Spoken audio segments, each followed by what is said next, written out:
I was a bit reluctant to start Amagi Brilliant Park. From the trailer it looked like a typical harem show, but then again it is produced by Kyoto Animation, and in general I liked the portfolio. It looked gorgeous, and who doesn't love amusement parks?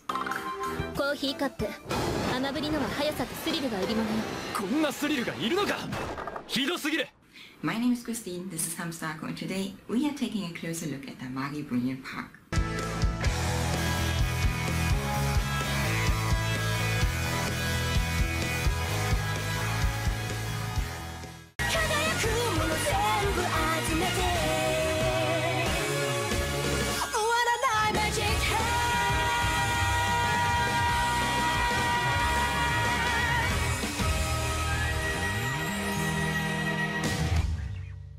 Amagi Brilliant Park starts with introducing us to our male protagonist, Kanye Seiya, who gets invited on a date by his classmate Isuzu Center in a very convincing manner. She wants him to visit an old amusement park with her, and so they shuffle from one run-down, broken or unplayable attraction to the next.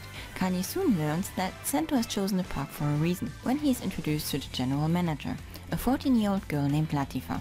Latifa explains to him that Amagi Brilliant Park is not only an amusement park, but a refuge for all sorts of fairy tale creatures from a magical realm called Maple Land.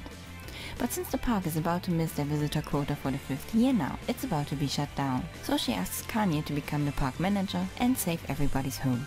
As I said, I was really reluctant. It only started about 5 weeks into the season, but the moment the major plot twist was introduced, I was sold. The idea that an amusement park's cast are actually magical creatures was such an original take on the boring old teenage male has to save the day and is surrounded by stereotypical cute girls that none of my former concerns mattered anymore. And who wouldn't be charmed by such an admirable protagonist?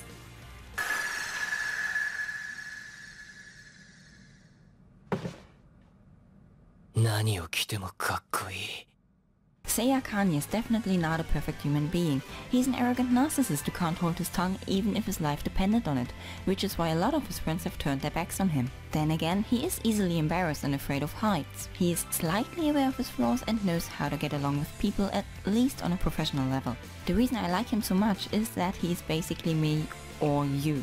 What led me to the statement is that between all the random craziness around him and the bright yet strange characters, he reacts the way a normal person would react. Be it where Sato's gun comes from, the mascot's behavior, or my personal favorite, why you wouldn't use the word kill in relation to an attraction that is supposed to cater to kids. That makes him the perfect counterpart to Moffel and Sato Isuzu, Amagi Brilliant Park's two other characters we spend most of our time with. Moffel is Latifa's uncle and the park's most famous mascot. He hates it when he's called a rip-off and despises Seiya.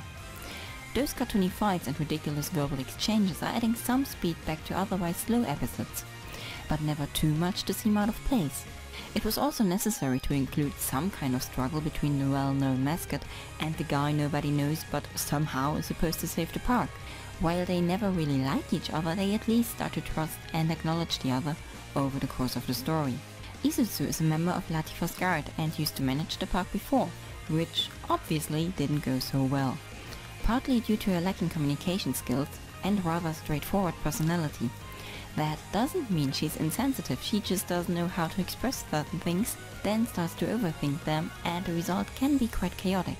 This character trait of hers leads to almost sketch comedy-like conversations between her and every other character, while her temper adds a slapstick element to it. Every character's reaction feels natural, and that is why I like it so much. Amagi Brilliant Park is excellent because the characters are. It's not funny because someone tried to squeeze a punchline into every sentence, but because the characters' quirks are working well together to create those hilarious, sometimes even abstract situations which underline the peculiarities inherent to the park and characters. It plays around with the most ridiculous things imaginable in their version of an amusement park, and it's executed perfectly.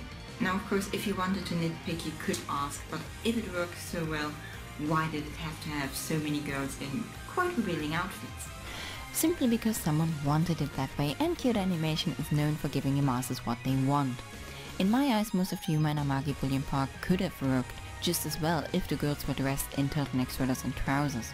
But it would have compromised the flashy and vivid feel Amagi Brilliant Park has as it is now. To be honest, I find the girls' outfits cute, and especially the fairies' outfits are the cause for some jokes in later episodes, and I would buy the Isuzu Center figure without thinking about it twice.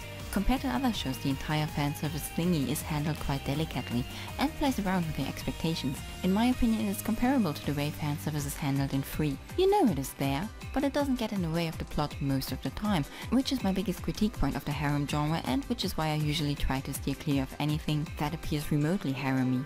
In harem anime, situations are created to have your favorite anime archetype react in the way you expect him or her to react when they are forced into certain outfits or activities. That is boring because it's the same freaking thing in every freaking show, just with different boys or girls. But don't worry if you have a thing for those situations. Amagi Brilliant Parks creator Shoji Gato gives you Isuzu and the entire female cast in a swimsuit because he knows that you want to see them in a swimsuit. The scenario around them is just so silly that it doesn't feel like the same old boring beach episode every show ever just has to have. In addition to that, none of the girls really go for Kanye just because he happens to be the designated male lead. Again, because he comes across as an arrogant prick and makes uncomfortable decisions. He isn't popular at all at the beginning, has to work hard to establish relations with the cast and is appreciated by them for the things he does to save their workplace and homes later on. That makes the relations relatable and realistic. The only really negative thing I can come up with is the last episode. Don't worry, no spoilers ahead.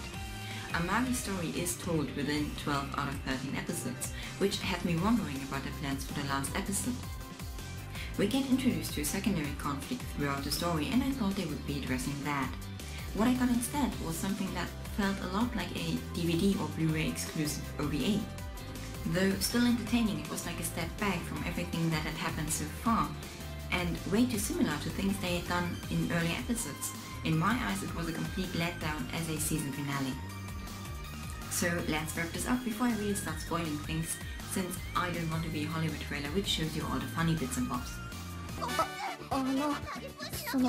多分なんですけど、やっぱり男性がいないのがピンとこないんだと思うんです。ですから、男の裸もいっぱい出てくるといいと思うんです。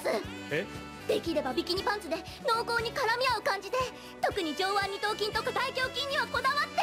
I wholeheartedly enjoyed Amagi Brilliant Park, even without muscular men wearing speedos. Every 20-minute long episode went by so incredibly fast that I still feel like I was cheated.